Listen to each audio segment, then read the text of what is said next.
Donc, oui, effectivement, hein, Elvis Gratton du célèbre film Elvis Gratton de Falardeau, rappelez-vous. Donc, il nous a brassé, Falardeau, il nous a fait nous questionner quand même.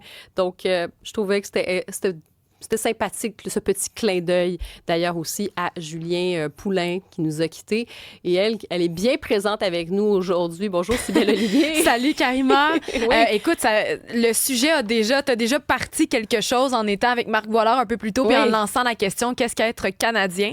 Mais les gens nous répondent déjà un petit peu. On pourra le lire ensemble plus tard. Mais je vous invite à participer à la discussion de votre côté aussi au 1-877-827-2346, le 187 Cube Radio. On veut entendre pour vous qu'est-ce qu'être un Canadien. Je vais prendre vos réponses tout au long de l'émission de Karima.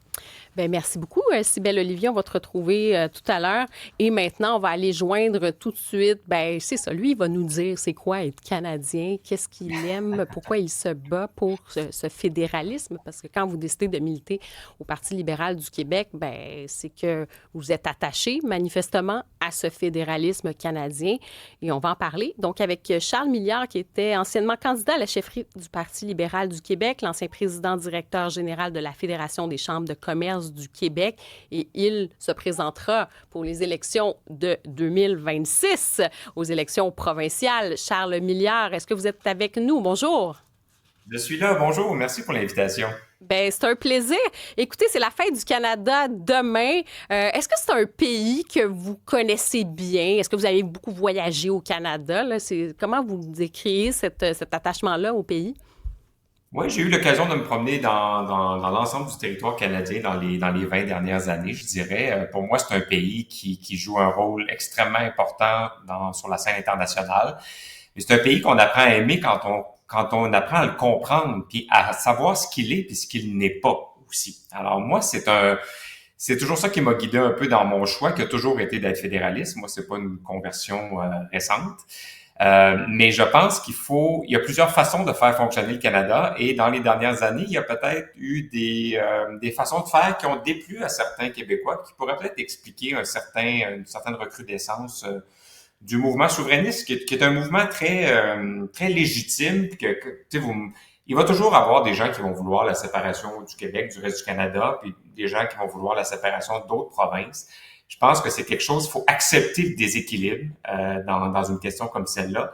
Mais moi, mon camp est choisi depuis toujours, et puis j'ai pas l'intention de changer d'idée. Effectivement. Donc, ben, justement, dites-nous, en fait, ce que vous aimez du Canada. Pour vous, c'est quoi cet amour du Canada que vous retrouvez pas, justement, par exemple, au Québec? Parce que vous avez dit, moi, c'est le fédéralisme, j'ai toujours été fédéraliste. Qu'est-ce que vous aimez du Canada? Ben là, je voudrais pas que l'entrevue dure 45 minutes, mais moi, je suis profondément Nous non plus, nationaliste. mais peut-être une autre fois, ça me ferait plaisir de Non, venir mais en studio, puis on prendra même 50 minutes. Mais là, j'avoue que Non, mais, malheureusement, non, mais on a 15 ce que je veux minutes. dire, c'est que je suis profondément nationaliste, dans le sens que pour moi, je voulais être chef du Parti libéral du Québec, et je veux m'impliquer en politique provinciale parce que je pense que le Québec, c'est une nation exceptionnelle. Et je pense que quand le Canada est bien géré, c'est un deal exceptionnel pour le Québec au niveau politique, au niveau financier, au niveau économique, au niveau géopolitique. Et moi, j'ai toujours bien aimé la vision de Joe Clark à l'époque, qui est une des personnes, je pense, qui a le mieux compris le Canada en disant que c'était une communauté de communautés. Je pense qu'il faut arrêter de vouloir avoir une espèce de tronc commun avec très peu d'arbres, avec très peu de feuilles là, qui nous différencient. Le Canada, c'est une communauté de communautés. Il y en a une qui est particulièrement spéciale, qui est le Québec, à cause de la langue française, à cause de l'histoire.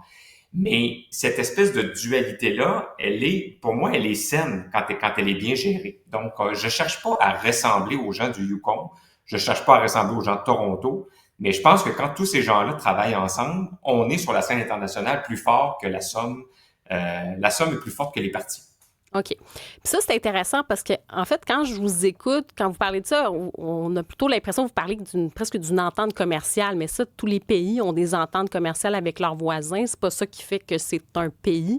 Donc, qu'est-ce qui distingue au-delà du fait que, oui, on fait du commerce avec les provinces d'à côté et surtout qu'on a des ententes avec des pays extérieurs. Donc, Ouais. pour vous, c'est essentiellement, c'est quelque chose d'économique. Donc, c'est un rapport Non, économique, ça va au-delà de l'identité? ça va au-delà de l'identité, oui. Il y a un enjeu économique, un enjeu géopolitique. N'oubliez pas que la situation géographique du Canada, elle est exceptionnelle à bien des égards. Hein? J'ai pas besoin de vous faire l'explication de la carte géographique du Canada, mais c'est assez précieux comme localisation.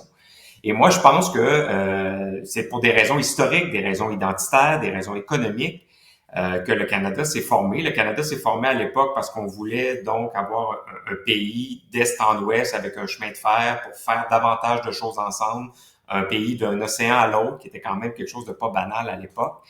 Et puis, ben, les choses se sont transformées, les langues officielles ont vécu, ont survécu dans tout ça. Mais je pense que 158 ans, si je me trompe pas plus tard, il y a beaucoup plus de bénéfices que de risques à faire la promotion de la Fédération canadienne. Ça, pour moi, c'est évident. Et puis, les gens qui sont au Parti libéral du Québec représentent tout ce spectre-là d'attachement au Canada. Puis ça, reconnaître ça, c'est pas reconnaître que le Canada est un pays faible, c'est reconnaître qu'il y a différentes façons de voir le Canada. Moi, je pense qu'il y a des gens qui se couchent avec l'unifolié canadien, que pour eux, le Canada, c'est la plus belle chose au monde. Puis t'en as d'autres qui connaissent très, très peu le reste du Canada, mais qui pensent que quand c'est bien géré, ben c'est bon pour le Québec. Et le PLQ, sur la scène provinciale, doit rassembler tous ces gens-là sur le spectre du fédéralisme, si on veut.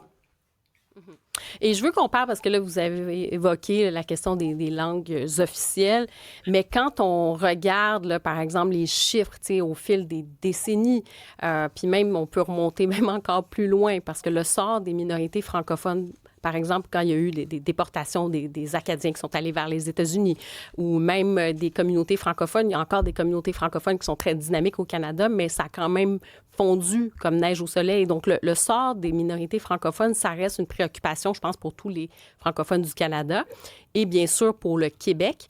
Je regardais les chiffres, hein, on dit... la plupart des indicateurs là, sur l'évolution du français au Canada, on dit que ça suit cette tendance-là. En nombre absolu, là, donc sur le nombre de personnes qui parlent français, il y en a plus qu'avant. Mais si on regarde en pourcentage de la population, bien, ça baisse alors que les autres langues augmentent proportionnellement plus rapidement. Puis ça, c'est extrait du rapport de Statistique Canada en 2021. On a eu aussi des chiffres sur l'anglicisation de Montréal. Avant, on disait non, c'est un mythe, c'est pas vrai. Puis là, on a eu quand même des réalités où il y a eu cette anglicisation-là. Vous, Charles Milliard, qui est donc fédéraliste, on fait quoi pour assurer la pérennité du fait français puis l'attractivité du fait français?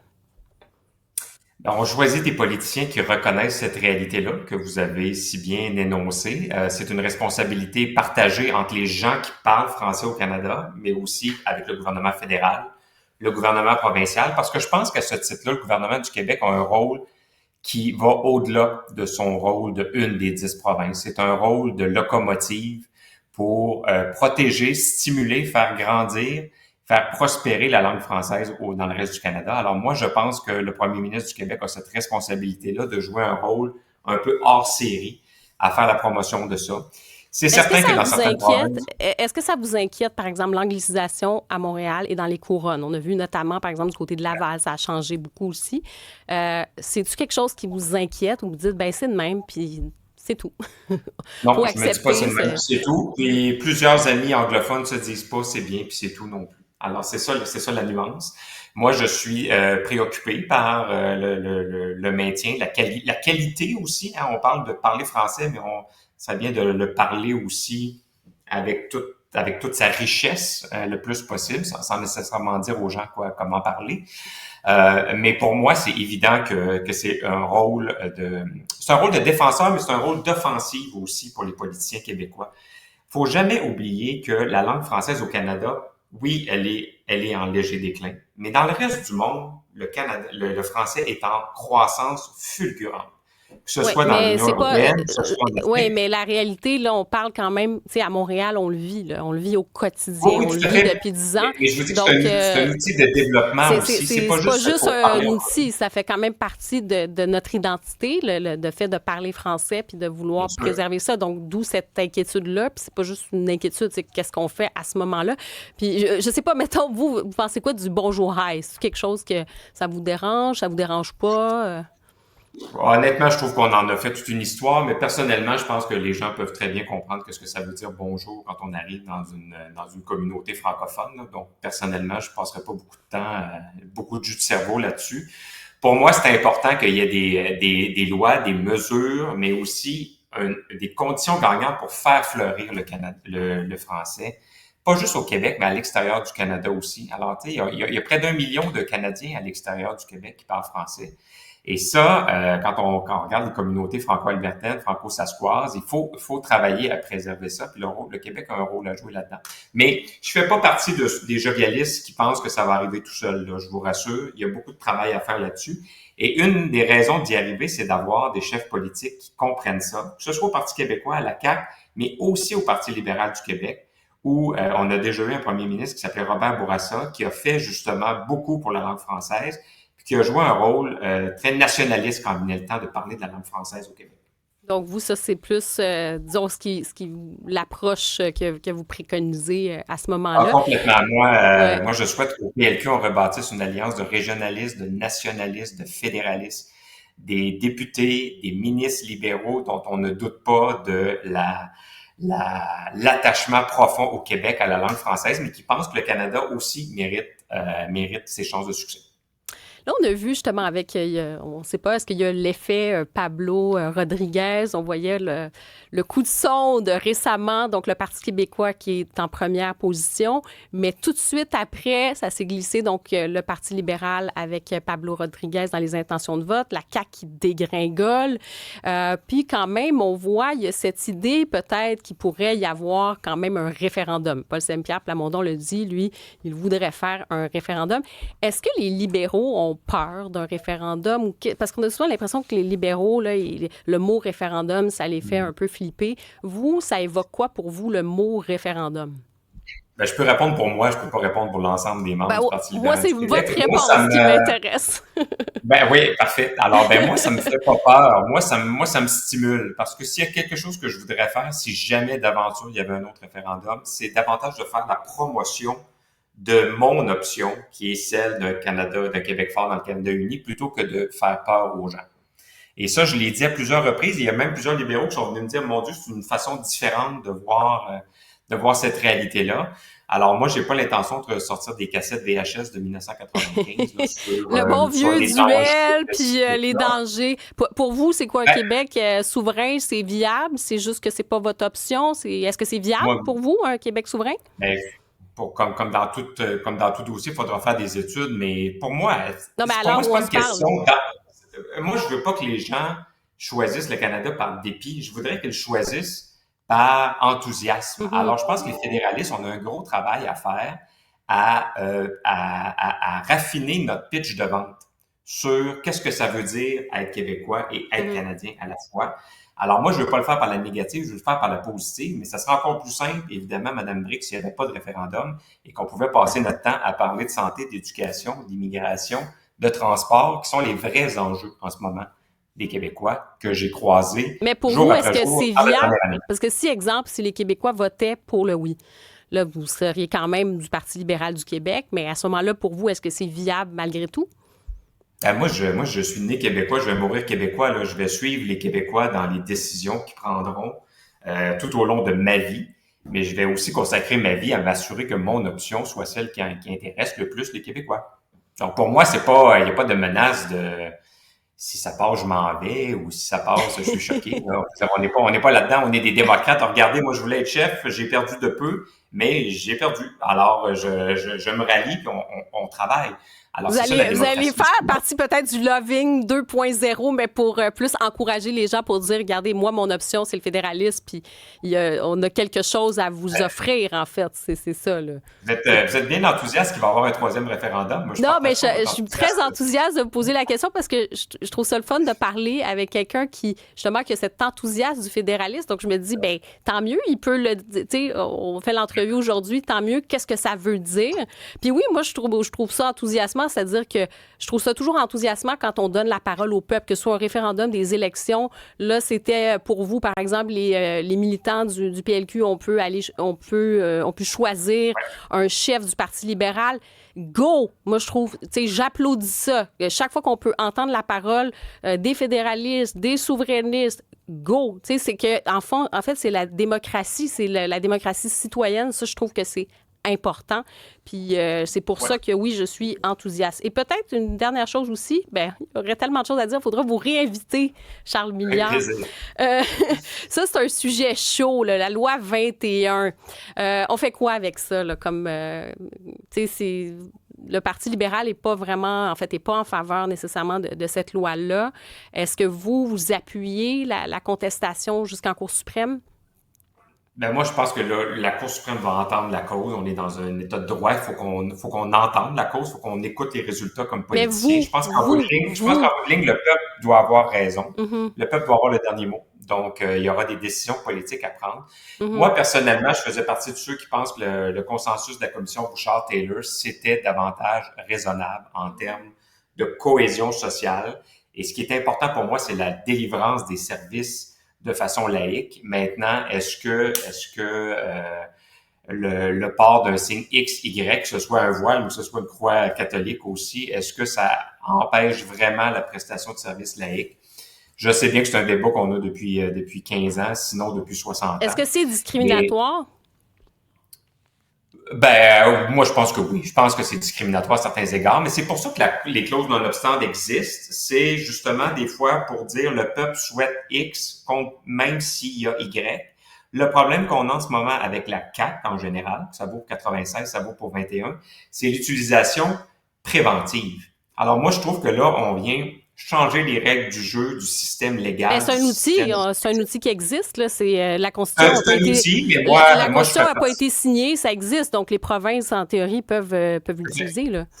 Ça existe. M. Bourassa l'a même utilisé. Alors, je suis pas contre l'utilisation. Je pense que l'utilisation préventive crée un dangereux précédent sur qu'est-ce qu'on pense de la vigueur et de la capacité de nos systèmes juridiques à participer au débat politique. Donc, alors, la différence, pour moi, c'est l'utiliser avant, l'utiliser après. Ça n'envoie pas du tout le même signal. Moi, je pense que l'utiliser après, quand les tribunaux se sont prononcés, là, on dit le peuple, finalement, avec des gens dûment élus, prennent des décisions. Alors, de le faire avant, c'est d'embarquer dans un jeu de division où la CAQ excelle depuis déjà 6 ans. Donc, on vous entend là-dessus. Donc, clause dérogatoire, mais pas à toutes les sauces non plus. Mais vous disiez quand même, par exemple, sur la loi 21, que c'était discriminatoire. Tu sais, moi, je regarde, par exemple, la France, elle a un modèle de laïcité. Est-ce que pour vous, la France est discriminatoire? Moi, j'aime beaucoup la France, j'aime beaucoup la langue française, j'aime beaucoup les romans français, mais il faut arrêter de toujours se comparer à la France. C'est pas toujours, c'est non, pas mais le même. C'est un modèle comme aux États-Unis. C'est un modèle. C'est pour ça que je pose la question. Vous condamnez cette façon de faire d'abord? Là, je veux pas lancer un pavé dans la mort à la fin de l'entrevue, mais tu sais, on parle français au Québec et c'est parfait, mais il faut jamais oublier qu'on vit beaucoup aussi avec des influences d'un système britannique. Aussi. Ah oui, ça, oui. Et je pense que à ce point de vue-là, en Grande-Bretagne, ils ont une vision qui est quand même assez différente. Et nous, il faut qu'on tienne compte de cette réalité-là qui est quand même vraiment différente. On est proche des États-Unis, on parle français, mais nos systèmes sont anglais. C'est la réalité de la chose. Et là, demain, je le disais, c'est la fête du Canada, c'est le 1er juillet. Vous allez célébrer Charles Milliard? Ben oui, on va souligner l'importance de cette fête-là, mais bien honnêtement, je vais être en vacances aussi parce qu'après cette année de campagne sans fin, il y aura quelques jours de vacances. Alors, je vais peut-être pas fermer les festivités demain, mais c'est une belle occasion de célébrer qui on est. Ça fait 158 ans qu'on a un pays qui fait partie des grands pays du monde, des grands systèmes démocratiques. Alors, il n'y a rien de parfait en ce beau monde, mais je pense que demain, c'est une cause de célébration quand même. Bien, Charles Milliard, c'était un plaisir de discuter avec vous. Vous reviendrez. Je sais que vous avez un programme chargé pour les vacances, notamment, j'ai lu quelque part que vous voulez lire À la recherche du temps perdu. Donc, ça va demander un petit peu de temps. Donc, merci beaucoup. Puis, je veux juste garder peut-être une petite minute parce qu'il y a notre collaborateur Nick Payne qui est là, qui a écouté l'entrevue savamment. Donc, je m'en voudrais de ne pas lui laisser juste réagir puis peut-être vous poser une petite question si ça ne vous gêne pas. Savamment, mais alors là, j'ai de la pression. Bonjour Bonjour, Karima, Nick Payne. bonne fête du Canada. Vous tous, Oui, bonjour bien, M. Milliard. Charles Oui, Milliard est toujours avec nous, donc si jamais tu as une ben, question ou je la lui souhaitais à lui. Bien sûr, ben oui, M. Milliard, vous avez fait campagne, bien sûr, à la direction du PLQ en disant ce que vous venez de réitérer dans l'entrevue, c'est-à-dire, il ne faut pas que le Parti libéral du Québec soit seulement le parti de la peur et des épouvantails autour du référendum puis de la souveraineté. Il faut que notre proposition fédéraliste soit positive, enthousiasmante et ainsi de suite. Or, ben, vous avez perdu la course et votre nouveau chef, M. Rodriguez, n'a précisément pas beaucoup à dire sur le projet du Parti libéral. On peut s'entendre là-dessus. Là, pour l'instant, disons que c'est le régime minceur, même si vous avez débattu de certains sujets en campagne avec lui, c'est sûr.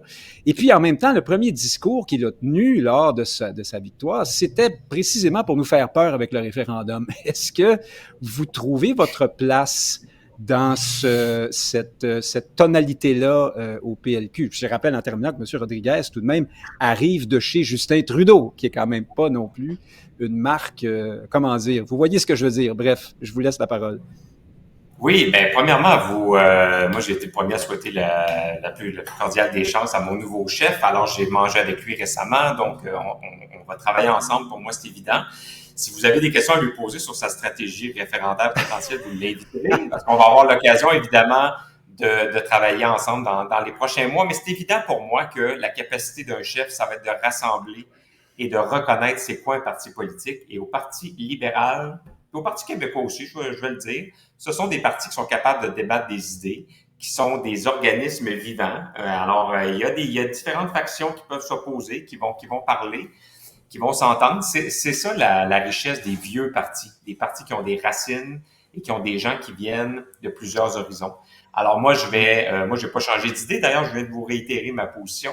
Alors, je vais la faire valoir dans le parti, mais je vous annonce déjà qu'on va trouver un moyen de s'entendre parce que on veut se rassembler pour offrir quelque chose de nouveau aux Québécois l'année prochaine. Alors, surveillez. Je vous trouve bon.